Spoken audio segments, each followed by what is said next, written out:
yang saya sampaikan ini ada korelasinya antara konsekuensi hidup yang diperbaiki oleh Allah dengan perbaikan sholat.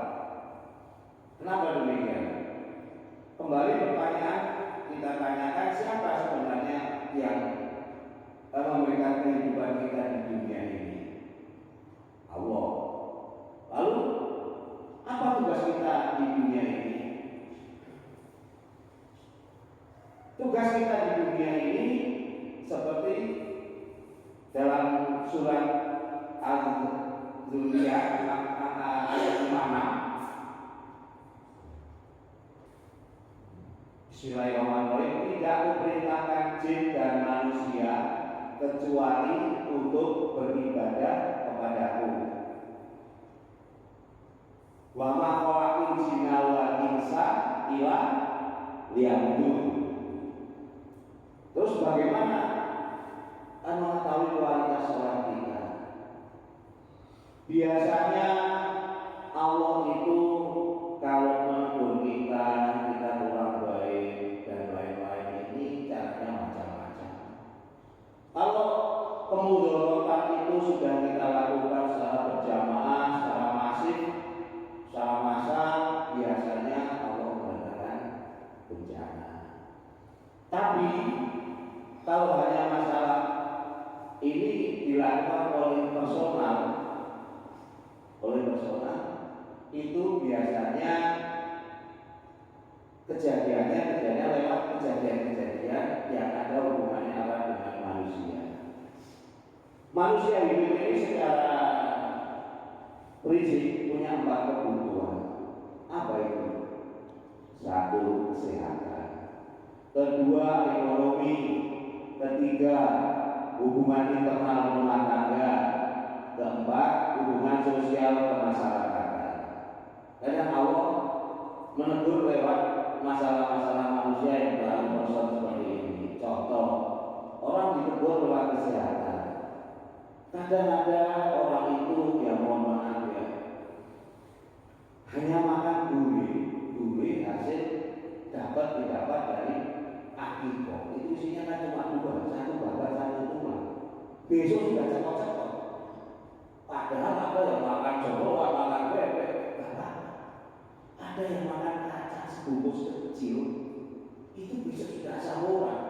Padahal ada yang menghabiskan empit 1 toples, terus apa itu bente 1 toples sambil nonton bola, sampai istrinya ngamuk. Lah gimana nggak ngamuk hasilnya yang beli yang goreng kembali. Tapi nggak apa-apa. Ada juga yang orang itu sampai dimusuhi sama tukang rujak. Lah gimana nggak dimusuhi? Kalau makan rujak itu minyaknya cabenya 20, tapi ya nggak apa-apa. Sementara yang satunya itu ada kesenggol sendiri, itu sudah mulus lah yang diare lah yang ambil yang kuat dan lain-lain. Itu ada kebulan-kebulan yang tersisih dalam kehidupan. Enggak, saya nggak itu siapa. Itu kan kakak saya ini siapa-siapa. Ini hanya percontohan perumpamaan. Terus ada juga yang ditegur melalui ekonomi. Ada orang itu yang mau sudah kerjaannya itu kerja berat pendapatannya ya pas-pasan, akan digoda dengan kejadian-kejadian yang tidak terduga, yang sepeda motornya mogok lah, yang sayurnya macet lah, yang reskuternya konslet lah, yang setrikanya mogok lah. Ada aja pengeluaran seperti ini. Sementara yang satunya yang lain juga orang itu enak, kerjanya enak, rezekinya melimpah. Ada juga yang nomor 3 ditegur dari sisi internal rumah tangga.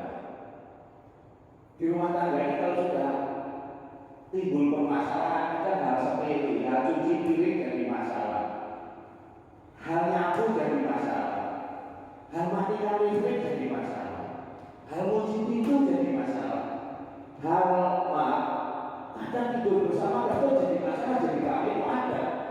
Tapi sementara yang lainnya ini rumah tangganya kok gulung terus, tiap pagi menggelar kopi bareng, sering berbimbang, makan di luar, seperti itu.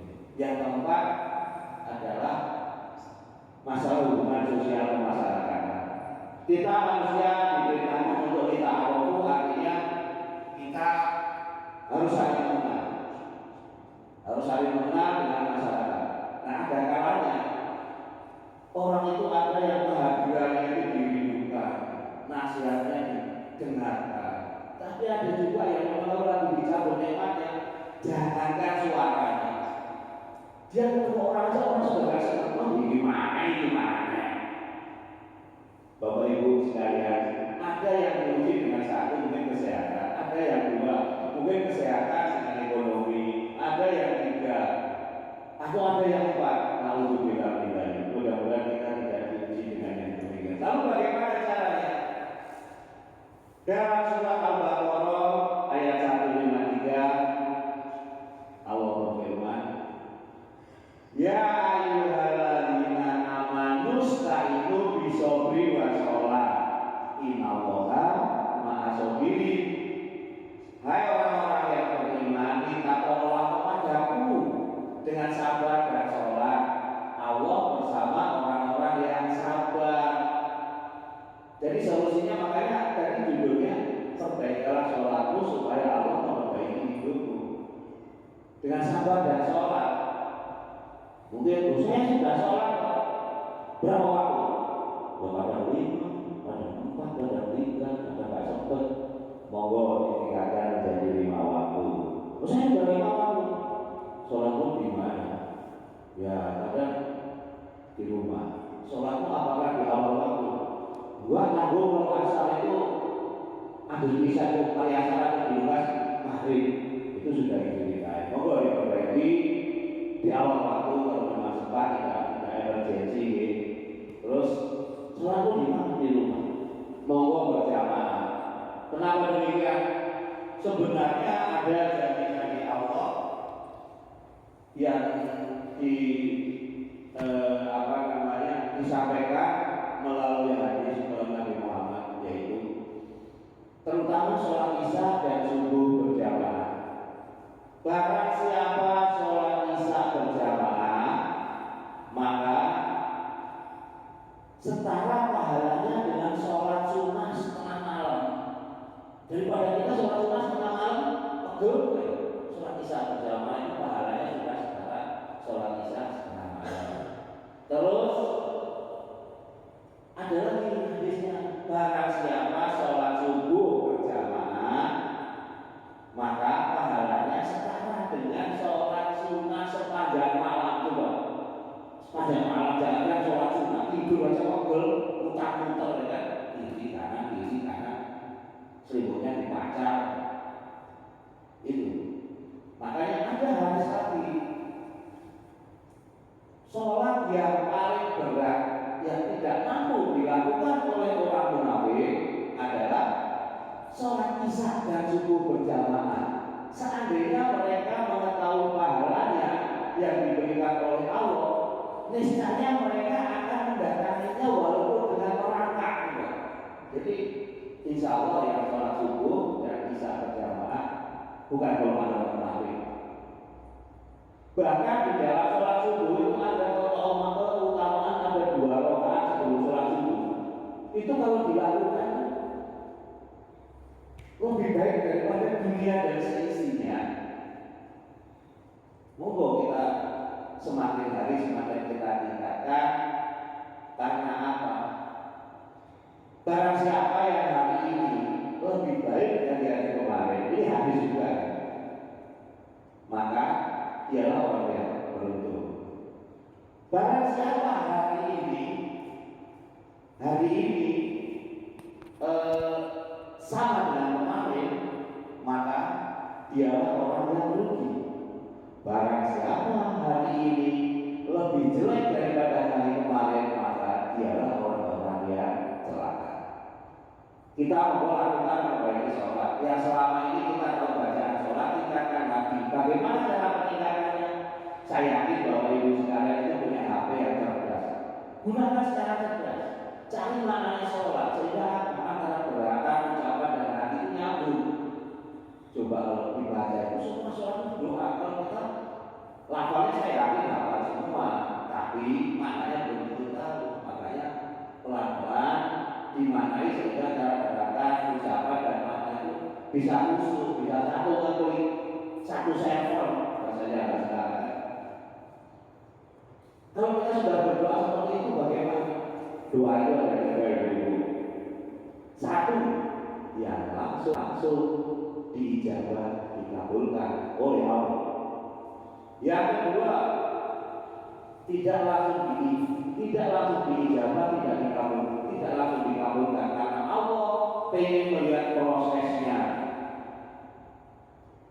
Bagaimana hamba itu memohon, meminta, menangis, itu Allah suka sekali kangen seperti itu. Yang ketiga, doa yang tidak dikabulkan atau ditolak. Kenapa? Allah nggak tahu kemampuan hambanya. Jika masing-masing hamba itu doanya dikabulkan, maka terjadi perang kepentingan nafsu itu satunya ini. Demikian Bapak Ibu sekalian yang bisa saya sampaikan. Mohon maaf bila ada kekurangan, ada kekeliruan, dan ada kesalahan dari yang saya sampaikan. Takdir subuh pagi ini. Sebelum meninggalkan majelis, marilah kita bersama-sama membaca doa kafaratul majelis. Bismillahirrahmanirrahim. Subhanallahumma wa bihamdika asyhadu alla ilaha illa anta astaghfiruka wa